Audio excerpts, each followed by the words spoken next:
The bench was still warm from the sun. She sat at the edge, elbows on her knees, watching people drift past in twos and threes. Laughter, movement, direction. She felt paused. Earlier, someone had said, almost kindly, "It must be exhausting having a sister like that." Not cruel, just careless. She hadn't defended her. She hadn't corrected them. And now, the word echoed. Exhausting. She pressed her palms together as if she could squeeze it out. Footsteps approached. An older man stopped near the bench, slightly out of breath. Not dramatically, just enough to show age. He glanced at the empty space beside her. "May I sit?" he asked. "Or is this the section reserved for heavy thoughts?" She looked at him, surprised. A small, reluctant smile. "It's public." "Good," he said, sitting carefully. "I left my reservation card at home." Silence settled between them, but not awkwardly. After a moment, he said, "You look like someone replaying a sentence." She hesitated, then nodded. "Do you think," she asked quietly, "that some people are born only to make life harder for others?" He didn't react immediately. Instead, he tilted his head toward the old building across the street. Late sunlight streamed through a stained glass window, scattering color onto the pavement. "Humor me," he said. "What do you see?" "A window." He squinted playfully. "Ah, I was hoping for something more poetic." She almost laughed. Then she looked again. Different shapes, different colors, uneven edges, dark pieces beside bright ones. "It's complicated," she said. "Exactly." He rested his hands on his cane. "Take one piece out, even the strange one, and the picture weakens.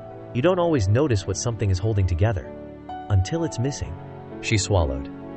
"My sister moves differently, thinks differently. People see that first." "And what don't they see?" he asked. Her voice softened. "She remembers everyone's birthday. She notices when I'm pretending to be fine. When I'm angry, she just sits next to me. She doesn't try to fix it. She just stays." The man nodded slowly. "That's rarer than people think." A pause. "When I was young," he added, "my brother walked with a limp. I used to get impatient. I wanted him to move faster." He gave a faint smile. "Life solved that. I walk slower now." She glanced at his cane. "He taught me patience before I knew I needed it. Taught me that speed isn't the same as depth." The colored light shifted as the sun dipped lower. "Difference," he continued, "isn't an obstacle to love. It's often the doorway to it." That line, he says simply, not theatrically. She breathed in. The earlier comment felt smaller now, almost hollow. "She's not a burden," she said quietly. "No," he replied. "She's part of the design. Not something grand. Not a dramatic reason. Simply part of the design." The last band of gold light crossed her face.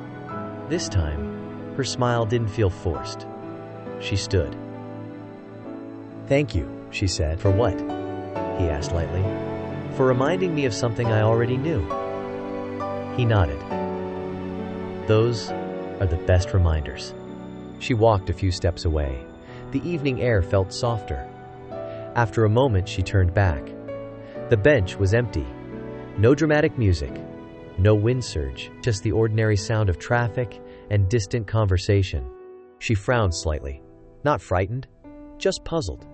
She looked at the empty space once more. Then she smiled to herself and continued walking. The world moved as it always had, but something inside her had shifted. Thank you for sharing this quiet moment. If these stories speak to you, you're always welcome to return. There are more reflections waiting here.